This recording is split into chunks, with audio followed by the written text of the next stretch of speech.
3 মাসে হবে দখল উদ্ধার, নতুন ভূমি আইনের নতুন বিপ্লব। বংশ পরস্পরে চলে আসা আইনি লড়াই আর বছরের পর বছর আদালতের বারান্দায় ঘোরাঘুরির দিন এবার শেষ। কাগজের স্তূপে চাপা পড়া ন্যায় বিচারকে মুক্ত করতে এসেছে এক নতুন হাতিয়ার। এটি কেবল একটি আইন নয়, বরং সাধারণ মানুষের অধিকার ফিরিয়ে দেওয়ার এক ভূমি বিপ্লব। আপনার পৈতৃক ভিটা দখল করে নিয়েছে প্রভাবশালী কেউ। এখন আর মামলা জেতার জন্য আপনাকে 20 বছর অপেক্ষা করতে হবে না, মাত্র 90 দিন বা 3 মাস।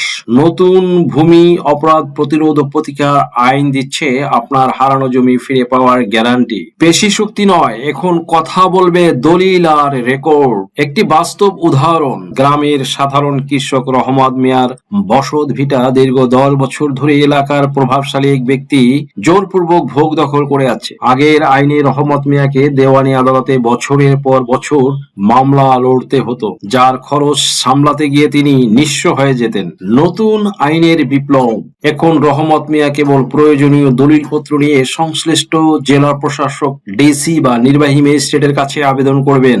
ম্যাজিস্ট্রেট অভিযোগের সত্যতা যাচাই করে দখলদারকে উচ্ছেদের আদেশ দেবেন এবং রহমত মিয়াকে জমির দখল বুঝিয়ে দেবে। পুরো প্রক্রিয়াটি সর্বোচ্চ 3 মাসের মধ্যে সম্পন্ন হবে। কেউ এই আদেশ অমান্য করলে তাকে জেল ও জরিমানার মুখোমুখি হতে হবে, যা আগে কখনো এতটা দ্রুত এবং কার্যকর ছিল না। সুপ্রিয় দর্শক মন্ডলী, আর সময় নষ্ট না করে শুরু করা যাক। Let's get started. আসুন জেনে নিই নিজ জমি বেদখল হলে আপনি কোন কোন আইনি পদক্ষেপ গ্রহণ করতে পারবেন। ভিউয়ার্স, বেদখল হওয়া সম্পত্তি দখল পুনরুদ্ধারের আইনি প্রতিকার সমূহ নিয়ে এখন ডিসকাস করব। জমির দখল হারিয়ে ফেললে তা পুনরুদ্ধারের জন্য মূলত ফৌজদারি ও দেওয়ানি এই দুই ধরনের আইনি প্রতিকার বিদ্যমান। পরিস্থিতি ও বেদখল হওয়ার সময়কালের উপর ভিত্তি করে আপনাকে সঠিক সময়ে সঠিক প্রতিকারটি বেছে নিতে হবে, সঠিক ওয়েটি আপনাকে গ্রহণ করতে হবে। 1 নম্বরে, ফৌজদারি কার্যবিধির 145 ধারার অধীনে প্রতিকার। আইনের ধারা code of criminal procedure 1898। Viewers, ফৌজদারি কার্যবিধি 1898 এর 145 ধারা। এই ধারা কখন প্রযোজ্য? যদি আপনাকে আপনার জমি থেকে বেদখল করার পর 2 মাসের মধ্যেই এই ধারায় আপনি মামলা করতে পারবেন। এই ধারায় মামলা করা যায়। এই ধারায় কোথায় মামলা করবেন? এক্সিকিউটিভ ম্যাজিস্ট্রেট আদালতে বা জেলা ম্যাজিস্ট্রেট আদালতে এই ধারায় আপনি মামলা করতে পারেন। প্রক্রিয়া ও ফলাফল, এই ধারায় মূল উদ্দেশ্য হলো জমির দখল নিয়ে শান্তি শৃঙ্খলা ভঙ্গ হওয়ার আশঙ্কা দূর করা। আদালত তদন্ত সাপেক্ষে নির্ধারিত করবেন যে মামলা দায়েরের অব্যাহতির পূর্বে কারা জমিতে দখলে ছিলেন এবং সেই অনুযায়ী প্রকৃত দখলদারকে জমির দখল ফিরিয়ে দেওয়ার আদেশ দিতে পারেন। এই ধারায় মূলত দ্রুত দখল পুনরুদ্ধারের উপরে জোর দেওয়া হয়, মালিকানা জটিল প্রশ্নে সমাধানে যাওয়া হয় না। ভিউয়ার্স, 2 নম্বর রয়েছে সুনির্দিষ্ট প্রতিকার আইনের 9 ধারার অধীনে প্রতিকার। আইনের ধারা হলো স্পেসিফিক রিলিফ অ্যাক্ট এর 1877 তথা সুনির্দিষ্ট প্রতিকার আইনের 1877 এর 9 ধারা মোতাবেক। কখন এই ধারা প্রযোজ্য? যদি আপনাকে আপনার স্থাবর সম্পত্তি থেকে আপনার সম্মতি ছাড়া, আপনার অনুমতি ছাড়া বেআইনি ভাবে বেদখল করা হয় এবং আপনি 6 মাসের মধ্যে মামলা দায়ের করেন। 6 মাসের মধ্যে আপনাকে মামলা দায়ের করতে হবে, নচেত কিন্তু এটা তামাদি আইনে বাড়িতে হবে। কোথায় মামলা করবেন? এখতিয়ার সম্পন্ন দেওয়ানি আদালতে, যেমন সহকারী জজ আদালত। দ্যাট মিনস আপনার যেই জমি, সেই জমির ভ্যালু এবং যে জমিটি কোথায় অবস্থিত সেই অবস্থান। দ্যাট মিনস দেওয়ানি মামলা দায়েরের ক্ষেত্রে একটি আছে বিষয়বস্তুর এখতিয়ার, আরেকটি হলো আর্থিক এখতিয়ার, আরেকটি হলো আঞ্চলিক এখতিয়ার। এগুলো বিবেচনা করে আপনি যেই এখতিয়ার সম্পন্ন আদালতের ভিতরে আপনার জমিটা পড়ে সেখানে আপনি মামলা দায়ের করবেন। প্রক্রিয়া ও ফলাফল, এই ধারার মূল লক্ষ্য হলো শুধুমাত্র বেআইনি ভাবে দখলচ্যুত ব্যক্তিকে তার পূর্বের দখল ফিরিয়ে দেওয়া। এক্ষেত্রে আদালত মালিকানার প্রশ্ন বিবেচনা করে না, কেবল কে দখলে ছিলেন এবং তাকে বেআইনি ভাবে উচ্ছেদ করা হয়েছে কিনা তা দেখেন। এই ধারায় রায়ের বিরুদ্ধে কোনো আপিল চলে না, তবে রিভিশন করা যেতে পারে। ভিউয়ার্স, 3 নম্বরে সুনির্দিষ্ট প্রতিকার আইনের 8 ও 42 ধারার অধীনে প্রতিকার। এই ক্ষেত্রে আইনের ধারা হলো স্পেসিফিক রিলিফ অ্যাক্ট 1877 তথা সুনির্দিষ্ট প্রতিকার আইন 1877 এর 8 ধারা দখল পুনরুদ্ধারের জন্য এবং 42 ধারা সত্ত্ব বা অধিকার ঘোষণার জন্য।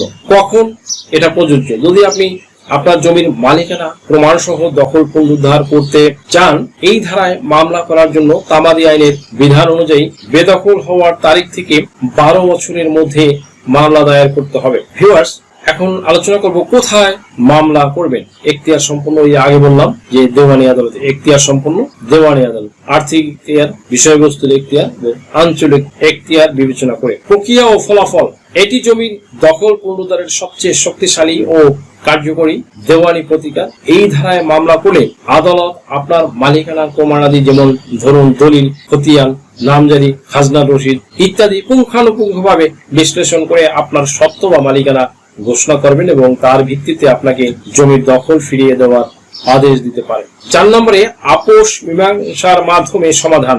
আইনি লড়াইয়ের পাশাপাশি আপোষ মীমাংসার মাধ্যমেও সমস্যার সমাধান করা যেতে পারে। এলাকার গণ্যমান্য ব্যক্তি, জনপ্রতিনিধি বা আইনজীবীর সহায়তায় উভয় পক্ষের মধ্যে আলোচনার মাধ্যমে শান্তিপূর্ণভাবে জমির দখল ফেরত পাওয়ার চেষ্টা করা যেতে পারে। এতে সময় ও অর্থ উভয়ই সাশ্রয় হতে পারে এবং সামাজিক সম্পর্ক বজায় থাকে। ভিউয়ার্স, গুরুত্বপূর্ণ কিছু বিষয় রয়েছে, সেগুলো হলো দ্রুত পদক্ষেপ। জমি বেদখল হওয়ার পর যত দ্রুত সম্ভব আপনি পদক্ষেপ গ্রহণ করবেন বা পদক্ষেপ গ্রহণ করা উচিত, কারণ প্রতিটি প্রতিকারের এই জন্য নির্দিষ্ট সময়সীমা বা তামাদি মেয়াদ রয়েছে। তামাদি মেয়াদ অতিক্রান্ত হয়ে গেলে কিন্তু আপনি কোনোভাবেই এই রেমেডি পাবেন না, মামলা দায়ের করতে পারবেন না, শুধু হায় হায় করতে পারবেন।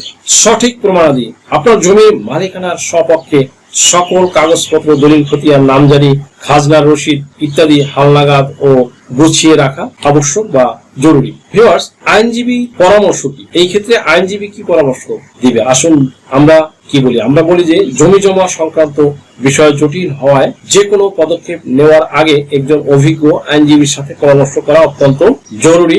তিনি আপনার মামলার প্রেক্ষাপট বিচার করে সঠিক প্রতিকারের পরামর্শ দিতে পারবেন। এরপরে 5 নম্বরে রয়েছে ভূমি অপরাধ প্রতিরোধ ও প্রতিকার আইন 2023 অনুসারে দখল সংক্রান্ত প্রতিকার। ভূমি অপরাধ প্রতিরোধ ও প্রতিকার আইন 2023-এর 7 ও 8 ধারা অবৈধ বেদখলের শাস্তি ও প্রতিকার সহজ ভাষায় আলোচনা করে দিচ্ছি। ভিউয়ার্স, ধারা 7 অবৈধ দখল ও তার শাস্তি। যদি আপনার জমির সঠিক কাগজপত্র, যেমন সেফার লাইক, সর্বশেষ খতিয়ান, কেনা বা উত্তরাধিকার সূত্রে পাওয়া দলিল না থাকে, তাহলে আপনি সেই জমি দখলে রাখতে পারবেন না। আবার যার জমির বৈধ দখল আছে তাকে আদালতের আদেশ ছাড়া কেউ জোর করে উচ্ছেদ করতে বা তার জমিতে ঢুকতে বাধা দিতে পারবে না।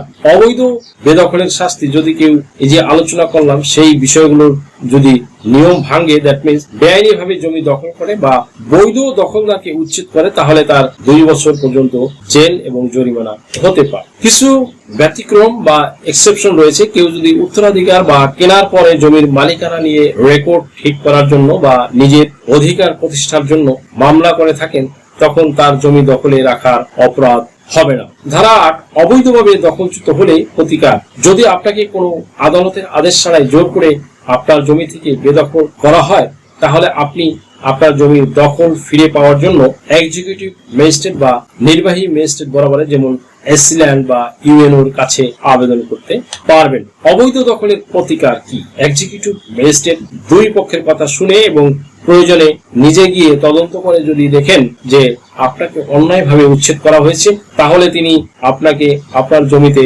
আগের মতো দখল ফিরিয়ে দেওয়ার আদেশ দেবেন এবং সেই অনুযায়ী ব্যবস্থা নেবেন। এই আবেদন পাওয়ার 3 মাসের মধ্যে ম্যাজিস্ট্রেটকে সিদ্ধান্ত নিতে হবে এবং দখল ফিরিয়ে দিতে হবে। ভিউয়ার্স, যদি একই জমি নিয়ে দেওয়ানি আদালতে মামলা চলতে থাকে, তবে সাধারণত এক্সিকিউটিভ ম্যাজিস্ট্রেট এই ধারায় ব্যবস্থা নেবেন না। তবে দেওয়ানি আদালতে চাইলে মামলাটি ম্যাজিস্ট্রেটের কাছে পাঠাতে পারে। যতদিন এই বিষয়ে নতুন নিয়ম বা বিধি তৈরি না হচ্ছে, ততদিন ফৌজদারি কার্যবিধি 145 ধারার নিয়ম মেনে কাজ করা হবে। সংক্ষেপে, অবৈধ বেদখলের শাস্তি হলো 2 বছর পর্যন্ত জেল ও জরিমানা।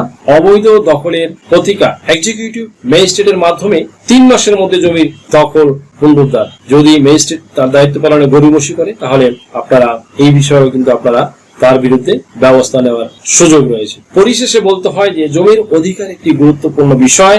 অন্যায়ভাবে কেউ আপনার জমি বেদখল করলে হতাশ না হয়ে, ডিসপ্যারেট না হয়ে বা ফ্রাস্ট্রেশনে না ভুগে আইন অনুযায়ী আপনার অধিকার প্রতিষ্ঠার জন্য সচেষ্ট হন। সঠিক সময়ে সঠিক আইনি পদক্ষেপ গ্রহণের মাধ্যমে আপনি আপনার হারানো জমির দখল পুনরুদ্ধার করতে পারবেন। সুপ্রিয় দর্শক মণ্ডলী, আশা করি ভিডিওটি থেকে আপনারা সামান্যতম হলেও উপকৃত হয়েছেন। যদি ভিডিওটি আপনাদের সামান্যতম উপকার আসে তাহলে রিকোয়েস্ট করব চ্যানেলটি লাইক, শেয়ার, কমেন্টস এবং সাবস্ক্রাইব করে পাশে থাকা বেল বাটনটি প্রেস করে দিন, যাতে পরবর্তী ভিডিওর নোটিফিকেশনটি খুব সহজেই পেয়ে যান। সো আজকের মতো এখানেই শেষ করছি। দেখা হবে অন্য কোনো দিন, অন্য কোনো ভিডিওতে, অন্য কোনো আইনি কন্টেন্ট নিয়ে। সেই পর্যন্ত সকলে ভালো থাকুন, সুস্থ থাকুন, নিরাপদে থাকুন। আবারও সবাইকে ধন্যবাদ জানিয়ে এখানেই শেষ করছি। আল্লাহ হাফেজ।